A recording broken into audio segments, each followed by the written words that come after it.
नमस्कार दोस्तों, स्वागत है आपका हमारे नए यूट्यूब चैनल गॉसिप पर।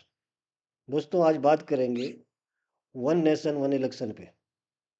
2 दिन पहले ये बिल हमारे संसद में इंट्रोड्यूस हुआ था और आपको पता है कि जब हम कोई भी संविधान में संशोधन करते हैं तो उसमें कम से कम 2/3 बहुमत चाहिए। जब वहाँ पर वोटिंग हुई तो इसके पक्ष में जो वोटिंग पड़ी वो 269 पड़ी और जो इसके विपक्ष में वोटिंग पड़ी वो 198 पड़ी। दोस्तों ये तो अगर देखा जाए तो ये पास नहीं हो पाया और इसको बीजेपी ने बड़ी चालाकी से जेपीसी में भेज दिया। वो किस लिए, ये इसमें मैं बीजेपी की बहुत बड़ी जीत मानूंगा, क्योंकि उनको अभी ऐसा लगा कि भाई ये तो यहाँ पर गिर गया है। 2/3 तो हो ही नहीं रहा।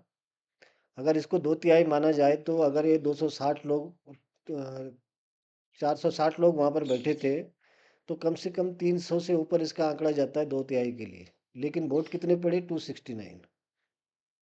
तो इसका मतलब ये वहाँ पर पास नहीं हो पाया और बीजेपी ने इसको जेपीसी में भेज दिया, जो कि एक बीजेपी की कामयाबी है। दोस्तों इसीलिए बोल रहे थे बीजेपी की हमको 400 सीटें चाहिए और 400 सीट नहीं होने का नतीजा यही हुआ कि वो इतनी आसानी से, जितनी आसानी से बीजेपी करना चाहती थी उतनी आसानी से वो पास नहीं हो पाया। लेकिन आगे देखते हैं जाके क्या होगा। ये जेपीसी में चला गया है, अब इसमें विस्तार से चर्चा होगी, इसमें सभी पार्टियों के लोग होंगे और तब तक देखते हैं बीजेपी कितने लोगों को अपनी तरफ लेके आप आ सकती है। उसका तो बाद में पता चलेगा कि इसमें जो है ये पास होता है कि नहीं होता है, जब ये दोबारा से जेपीसी से इंट्रोड्यूस होगा दोबारा से संसद में। तो दोस्तों इसका कितना बड़ा फायदा है देश को।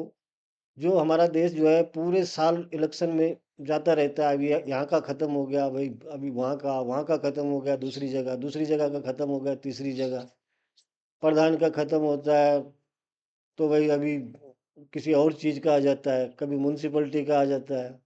तो इस तरह देश हमारा पूरे साल चुनाव में रहता है, जिसमें हमारे बड़े बड़े नेता चुनाव में ही बिजी रह जाते हैं। जैसे जो जो हमारे स्टार प्रचारक होते हैं, जैसे नरेंद्र मोदी जी एक स्टार प्रचारक हैं बीजेपी के, तो आधे टाइम तो चुनाव में रहते हैं। तो ये सिर्फ सत्तारूढ़ के लिए ही नहीं है, ये विपक्ष के लिए भी है। उनके भी बड़े बड़े नेता जो काम कर सकते हैं देश के लिए, जो अपना योगदान दे सकते हैं, तो वो नहीं दे पाते हैं, जिसकी वजह से ये बहुत सारी हमारा दुनिया भर का खर्चा ज़्यादा हो जाता है। हर इलेक्शन में अलग से खर्चा, अगर ये एक ही टाइम में हो जाता है तो ना तो हमारा खर्चा बचेगा जो अनाप शनाप खर्चा होता है, और हमारे पॉलिटिशियन को देश के लिए कुछ काम करने का मौका मिलेगा। एक बार इलेक्शन हो गया, 5 साल काम करो, 5 साल बाद ही उसके बारे में सोचा जाएगा। दोस्तों ये एक बहुत बड़ी उपलब्धि है, अगर ये हो जाता है तो ये होना ही चाहिए। और हमारे जो विपक्ष में बैठे हुए नेता लोग हैं उनको भी चाहिए कि इसके जो है सहमत हों और ज़्यादा से ज़्यादा लोग इसको फेवर करें। आप लोग क्या सोचते हैं? आप लोग कमेंट ज़रूर करना। आपकी राय भी हम बहुत इम्पोर्टेंट रखती है। हम भी भारत के नागरिक हैं और हर नागरिक की राय जो है हमारे देश को मजबूत करती है। आप इस पे क्या सोचते हैं? आप लोग भी ज़रूर कमेंट करना। और दोस्तों बीजेपी जो है 400 सीट इसीलिए मांग रही थी कि ऐसे बड़े बड़े जो बिल है जो काम करने चाहते हैं वो आसानी से हो सके। लेकिन विपक्ष ने इसका नैरेटिव बनाया कि ये जो है संविधान चेंज करेंगे, इसकी वजह से जो है लोग लोग उनकी बातों में आ गए और बीजेपी को सीटें बहुमत तक भी नहीं पहुंचने दिया, उनको थोड़ा सा कम रखा। ये जरूरी भी था।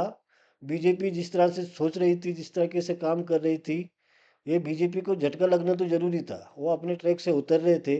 जिस काम के लिए उनको चुना गया है वो काम वो नहीं, वो ठीक ढंग से नहीं कर पा रहे थे।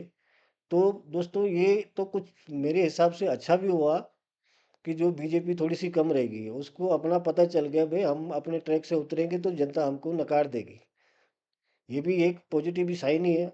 अगर इतने बड़े बड़े आप लोगों ने जो, अगर बीजेपी को 400 पार दे ही दिया होता तो ये हिंदुओं की पार्टी नहीं है, सबकी पार्टी बन जाती और जो हिंदुओं के लिए जो जैसे पहले हो रहा था ऐसे शायद ऐसा ही रहता। लेकिन उनको समझ आ गया कि हम जो है अगर हिंदुत्व किसकी ट्रैक से उतर जाएंगे तो फिर हमारा वजूद खतरे में आ जाएगा। अब उनको अच्छी तरह से समझ में आ गया, उनको झटका लगना ज़रूरी था। पर इसका मतलब ये नहीं है कि मैं किसी धर्म विशेष से नफ़रत करता हूँ या कुछ। लेकिन स्पेशल प्रिविलेज किसी को नहीं होना चाहिए, जैसे कांग्रेस ने दिया था। कांग्रेस ने उनको हर चीज़ में स्पेशल प्रिविलेज दिया हुआ था। जैसे बेमतलब का वक्फ बोर्ड बना दिया, उनको ऐसे कानून दे दिए कि जो भाई हमारे संविधान में एग्जिस्ट ही नहीं करते। आप सिर्फ ये बताना है कि ये ज़मीन आपकी है और आपको फिर किसी कोर्ट में नहीं जा सकते, कहीं नहीं जा सकते। इस ऐसे कोर्ट में आपको जाना पड़ेगा जहाँ पर उनका ही वकील होगा, उनके ही बंदे होंगे, वहाँ पर आपकी सुनवाई नहीं हो सकती। ऐसे ही सिर्फ वक्फ बोर्ड ही नहीं है, ऐसे दुनिया भर के कानून जो है उन्होंने बना रखे थे। स्पेशल प्रिविलेज किसी को नहीं चाहिए।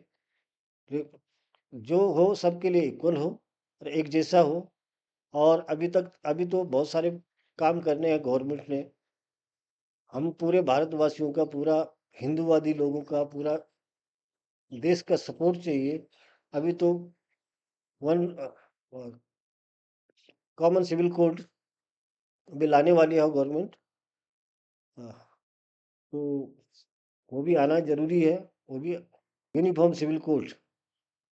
यूनिफॉर्म सिविल कोड की बहुत ज़्यादा ज़रूरत है हमारे देश में।